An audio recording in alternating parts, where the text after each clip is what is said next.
You know, man, we were talking about hungering and thirsting for water. I was reading in John chapter 4, a story that's so familiar to all of us. Jesus, on his everyday pattern, ministers to a woman in Samaria.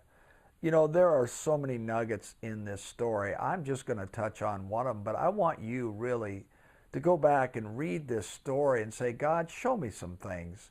I think it's amazing that the disciples were so concerned about bread, and Jesus is concerned about giving living water. He's talking about those that worship him in spirit and in truth. But the thing that struck me when I read this thing is in verse 22, when this woman did this, she said, uh,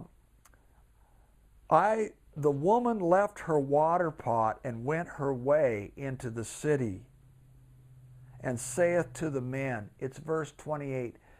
I just meditated on this thought.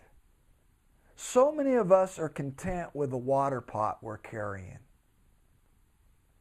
And it's so empty compared to the water that God wants us to give us as Christians. He talks about a water that is overflowing, a fountain, a stream of unending, everlasting water. And we're carrying these stinking little water pots around and think we're really doing something. And it dawned on her after she realized who Jesus was that that water pot was meaningless. She needed to go to the city and proclaim the King of Kings, the Messiah is here, Jesus Christ. And I just want you to meditate and think, man, are you satisfied with carrying around some of the things that you do? Or have you tapped into some of the things that God has for us?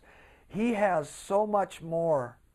But we must have an intimate encounter with the King of Kings and Lord of Lords.